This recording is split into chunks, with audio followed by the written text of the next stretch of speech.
year, so those individuals will complete the academic year with us. And of those 10 individuals, collectively, they have 250.5 years of service to children. And I ask that you approve this personnel report, and with excitement for them, but for sadness for us, we're losing some terrific veteran employees. You do have the personnel actions before you, and I request your approval. Dr. Murphy, I'm having technical difficulties. I'd like to pass the gavel to Ms. Baumann, let her conduct this vote, and since Ms. Netterville is in my presence, she can record my vote. Thank you. Yes. Okay, board members, before you are the personnel actions. We need a motion and a second. So moved. Second. Thank you. All in favor? Aye. Aye. Aye. Any opposed? Personnel actions have passed. Next, board members, we have before us our business action items, and I'm going to ask Michelle McKay to talk through the monthly financial statement ending February of this year. We have cash disbursements and also payroll, and after her presentation, I'll ask that you approve all business action items together unless you object. Michelle? Thank you, Dr. Murphy. Business action items for April include payroll, March 2020, $8,393,379.99.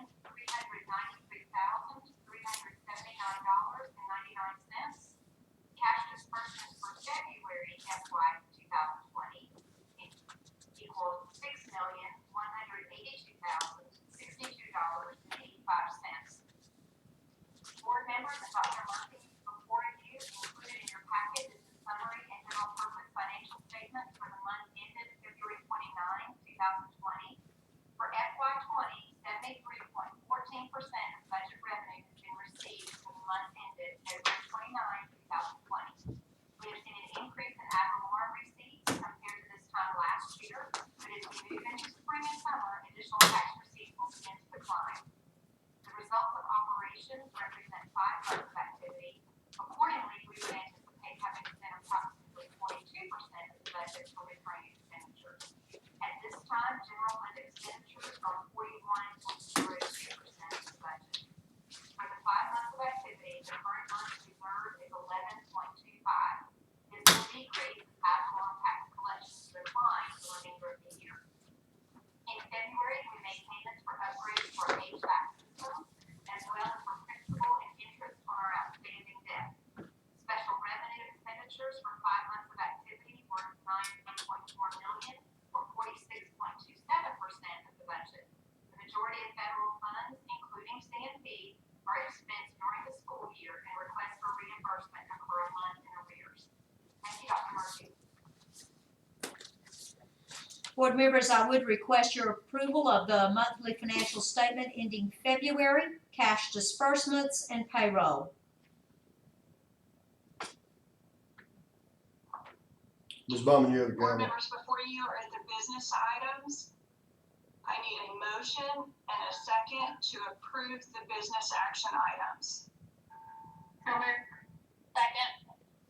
Does anyone have any questions?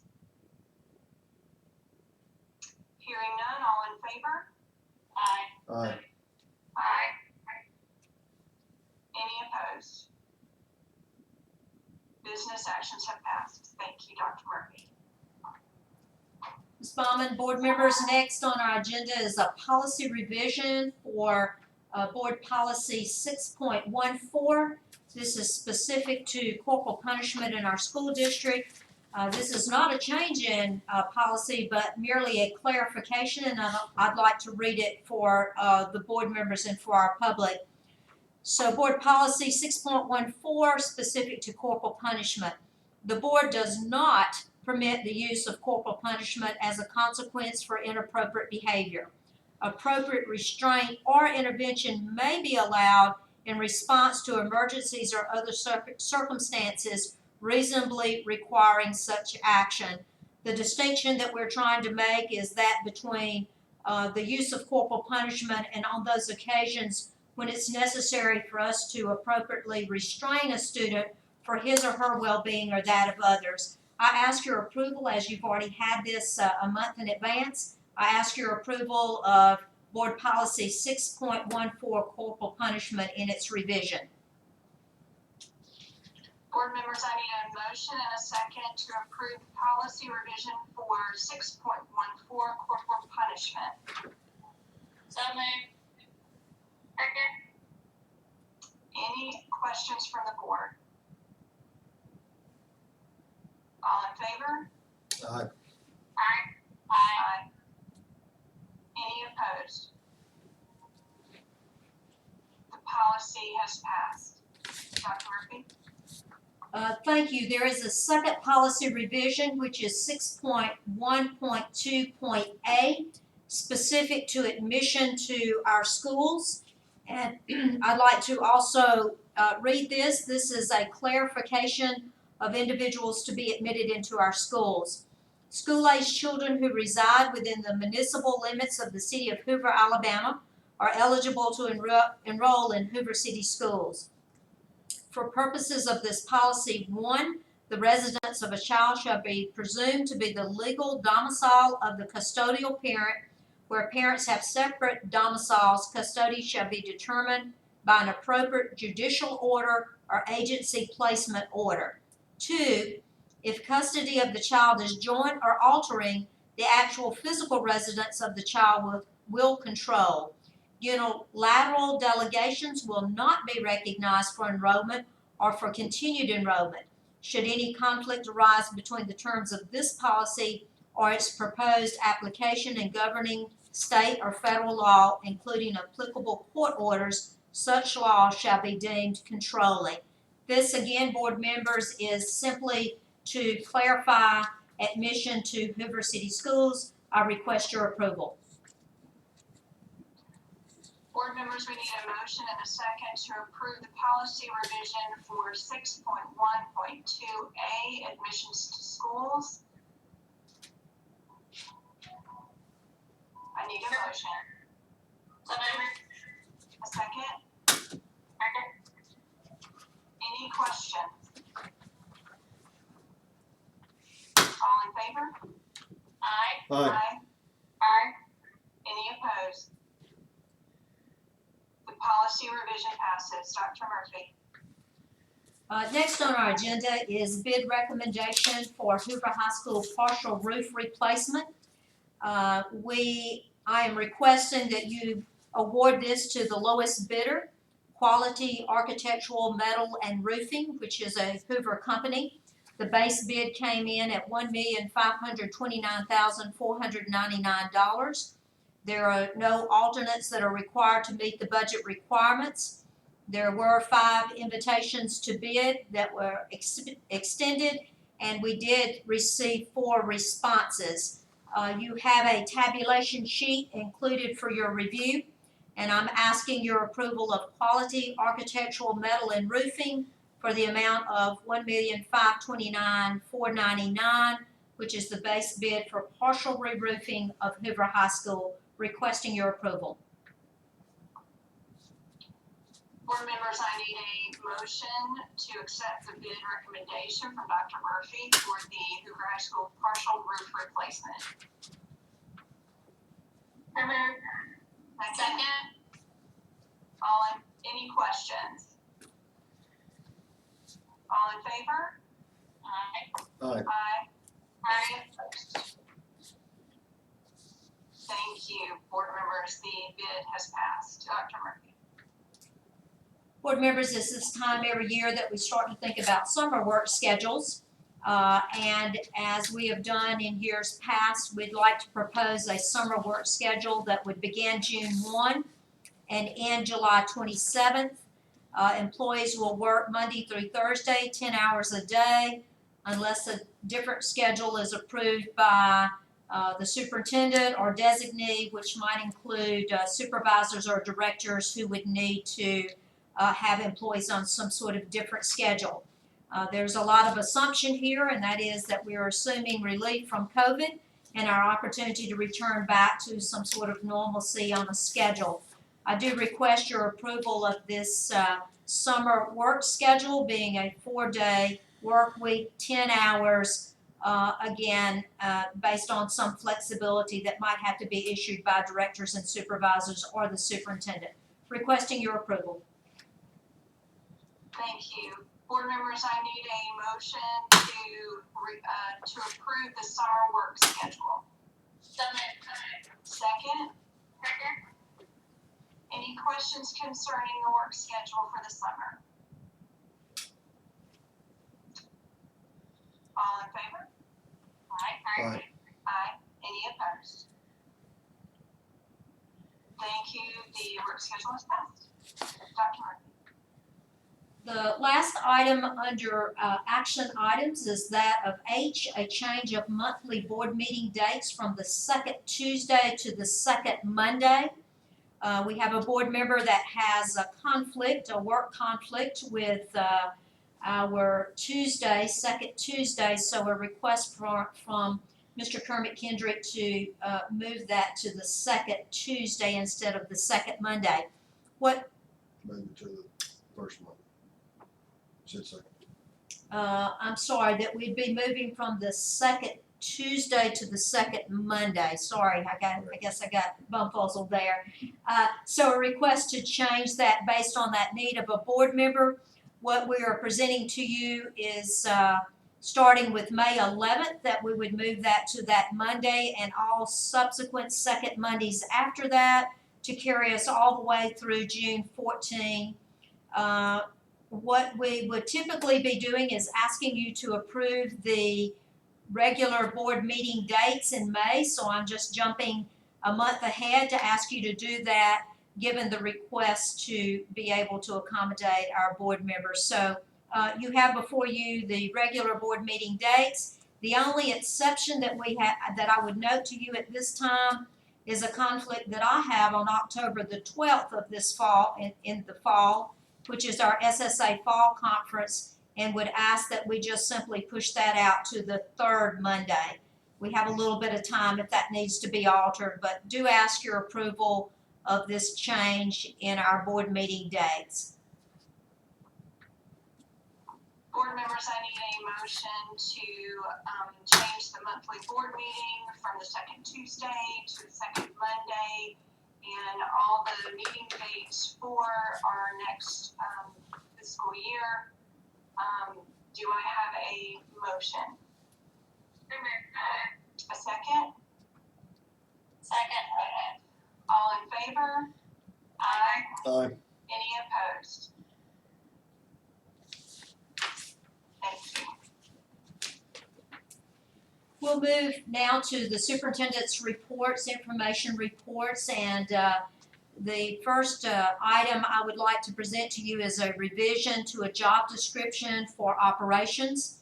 Matt Wilson has asked us to give consideration to this job description. It would be a job description that's entitled maintenance. It would be controls technician. As you all are aware, we have lots of security cameras throughout our school district, thousands. We have security badges for all employees, and we really need some additional support with that part of our work. And so this is just the revision of a job description. The controls technician aligned fairly closely to an existing job description for our electrician. So we use that as sort of the starting place for us to just make some edits to the job description for maintenance electrician, altered that to now be maintenance controls technician, again, to help us with security cameras and security badges. No request for you to address this evening, just simply as we're thinking about our work and how best to get that work done, how to write those job descriptions aligned to that. I present to you just this opportunity for you to review this job description for operations. At this current time, there's no request to fill that position, simply for you to review that, and as time progresses and the need is there and resources are there, we would look at filling that position. So that's just for your review. The second item under our report is that of analysis of tax receipts.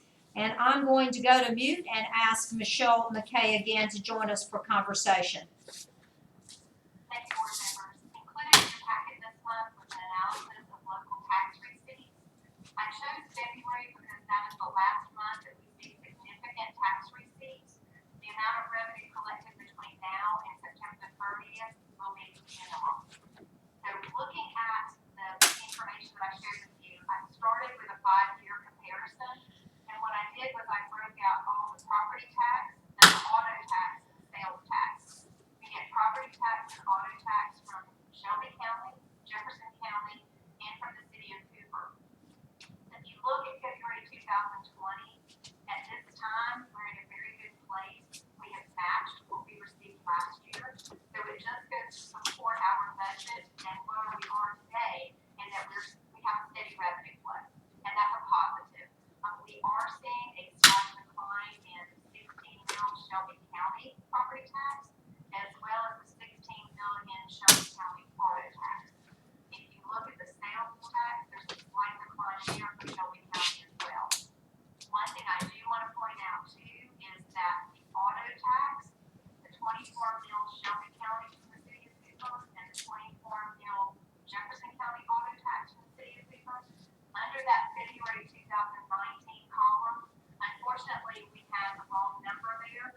So if you have a pen and pencil and you want to fill it in, the amount for the 24 mil Shelby County, it should have been $498,805.37. The amount for 24 mil Jefferson County 2019 should have been $809,842. And in February 2020, I was able to get the January and the February auto tax receipts this past week. There's been a little delay because the delivery was mail. So we did get the January and the February. So if you want to change that February 2020 column, the 24 mil Shelby County auto tax is $530,923.16.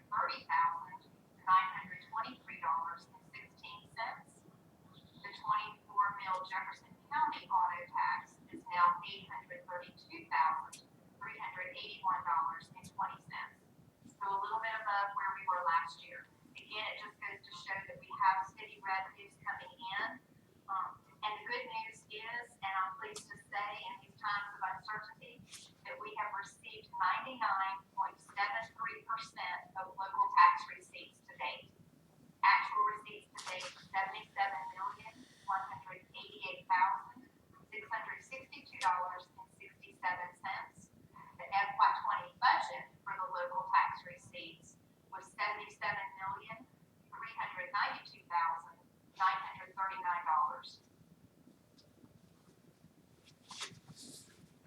And I'll stay here if you have any questions. Thank you, Michelle. We'll ask if there are questions of Michelle.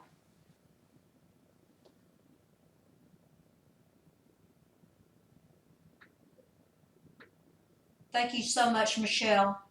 Board members, next, in terms of report, I want to share some information under C, which is instructional delivery. And so that's kind of my catch-all place where I want to share several things with you. First of all, it's important that I announce this evening that we have received an extension from our federal judge as it relates to our transfer deadline.